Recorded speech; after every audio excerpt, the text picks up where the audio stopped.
con nosotros a Vicente Pinilla, que es doctor en Economía, catedrático de la Universidad de Zaragoza y recientemente nuevo director de la cátedra DPZ sobre despoblación y creatividad.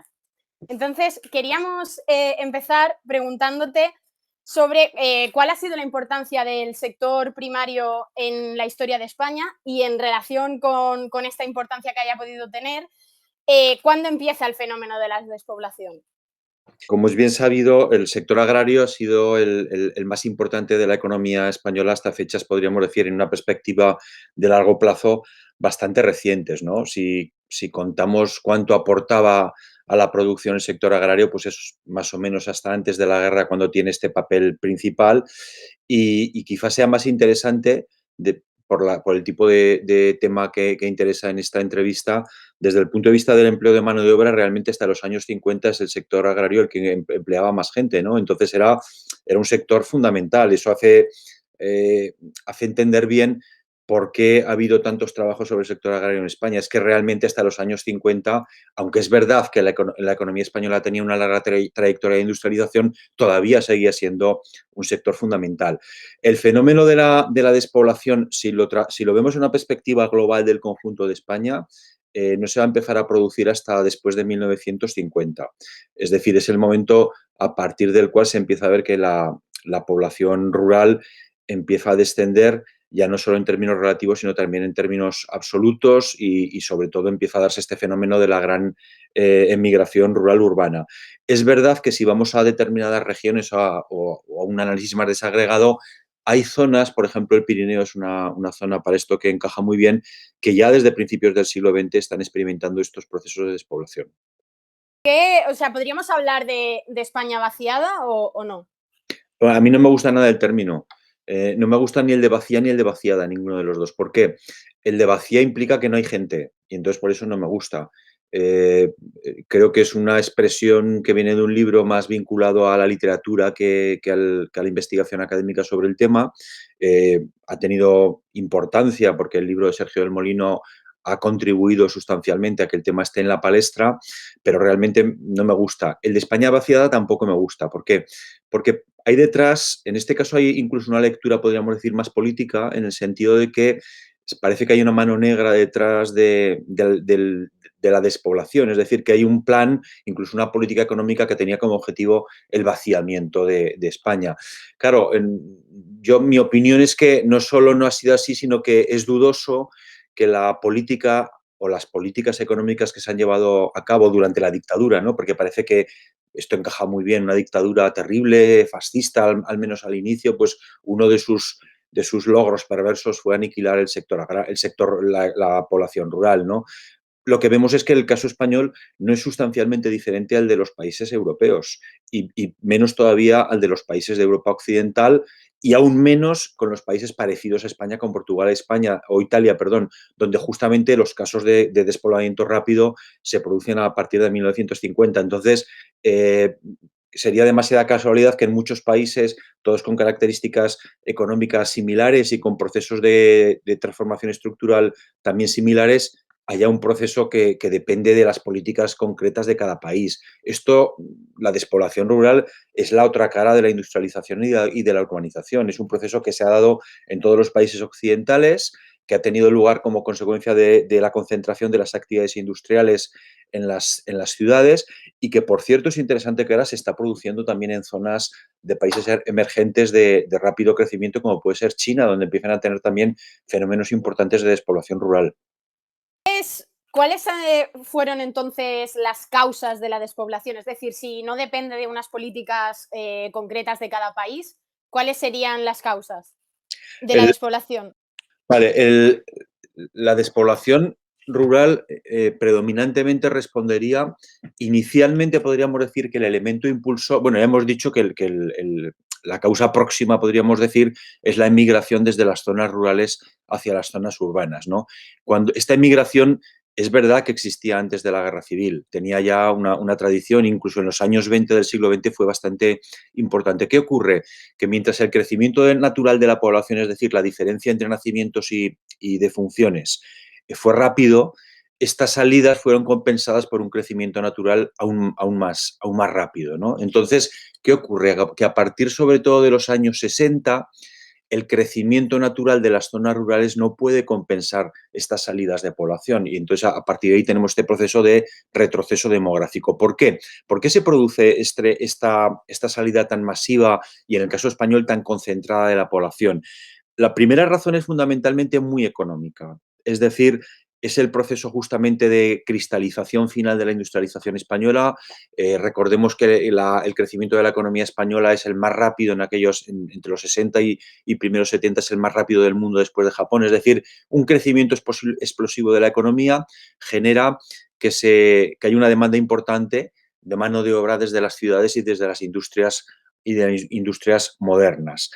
Hay que decir entonces que este es el elemento principal. Hay que tener en cuenta que además de que se ofrecen muchos puestos de trabajo en estas actividades en expansión, las rentas que se consiguen, las rentas urbanas, las rentas no agrarias, son superiores a las rentas agrarias. Es decir, que no solo había la oportunidad de encontrar trabajo, sino la oportunidad de encontrar una mejora en los ingresos. Este sería el elemento motor.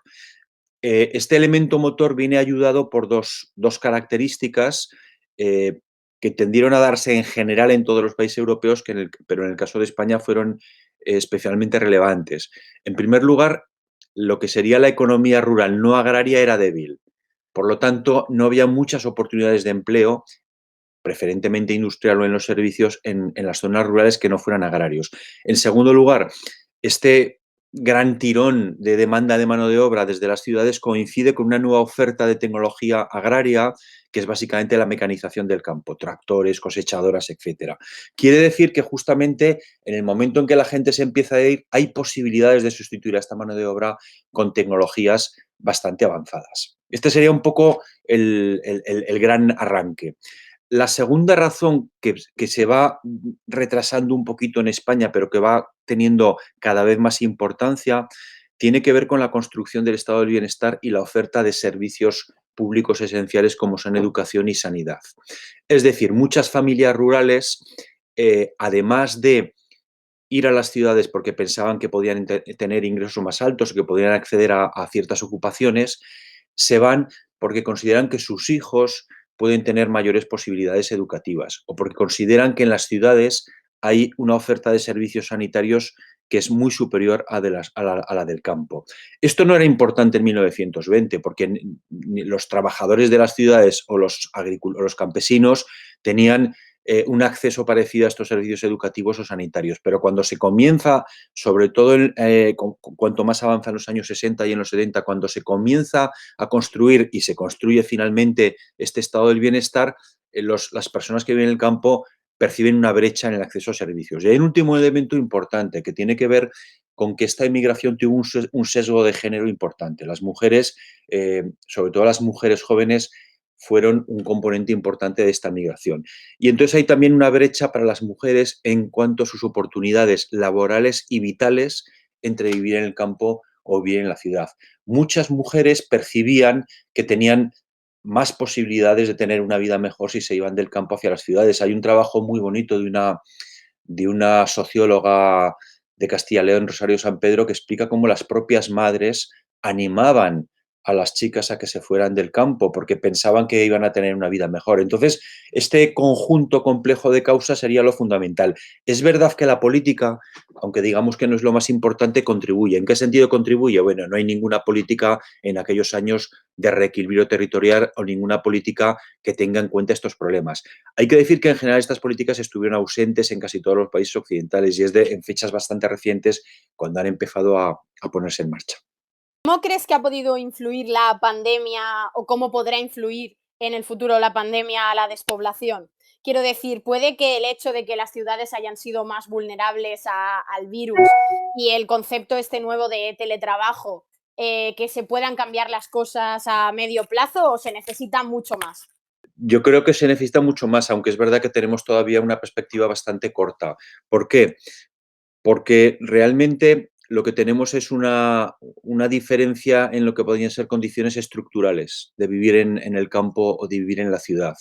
Entonces, mientras esta brecha en las condiciones estructurales no cambie, o no se reduzca o no se estreche, va a seguir habiendo una cierta imposibilidad de que la gente realice sus decisiones en libertad de donde quiere residir. Digamos que el objetivo debería ser, yo creo que en este tema de la despoblación hay un error, y el error es que se fijan metas demográficas cuantitativas. Es decir, parece ser que es bueno per se que haya más gente. Es verdad que puede haber efectos, podríamos decir, colaterales de la despoblación que habría que enfrentar, pero lo principal sería que la gente viva donde quiera y viva en las mejores condiciones, es decir, el bienestar de la gente es lo principal. ¿Qué ocurre? Que si la gente percibe que su bienestar va a ser más alto en la ciudad que en el campo, va a seguir emigrando. ¿Cómo afecta la pandemia?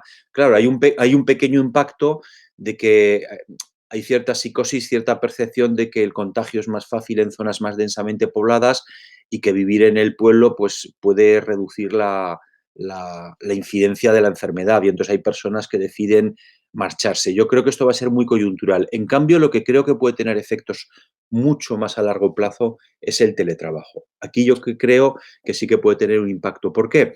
Porque entonces se abre la posibilidad de que las personas con pocos desplazamientos puedan compartir un trabajo en las ciudades con una residencia en zonas rurales. Claro, las zonas rurales son muy plurales, entonces depende de qué zonas rurales estemos hablando, sobre todo las que tengan una buena conectividad física con las ciudades y una buena conectividad virtual para poder realizar este teletrabajo, podría ser que aquí tenga un mayor efecto, ¿no? Que tengamos dentro de esta pluralidad de las zonas rurales algunas que efectivamente se vieran positivamente afectadas por esta consolidación del teletrabajo, que parece que, bueno, esta semana el Economist justamente dedica un monográfico a este tema, cómo van a condicionar las condiciones, cómo van a mejorar las condiciones de trabajo, incluso habla de una nueva era del trabajo frente a una era del capital en la que habríamos vivido en las últimas décadas.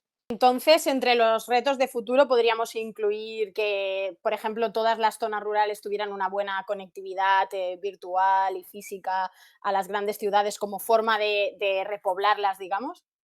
Bueno, en general, yo creo que a lo que deberíamos aspirar, y es a lo que deberían de aspirar las políticas públicas, es sobre todo tratar de estrechar esta brecha de la que he hablado anteriormente. Tanto la brecha desde el punto de vista de ocupaciones como desde el punto de vista de la brecha de servicios. Es decir, por un lado, habría que facilitar las actividades de emprendimiento en el medio rural.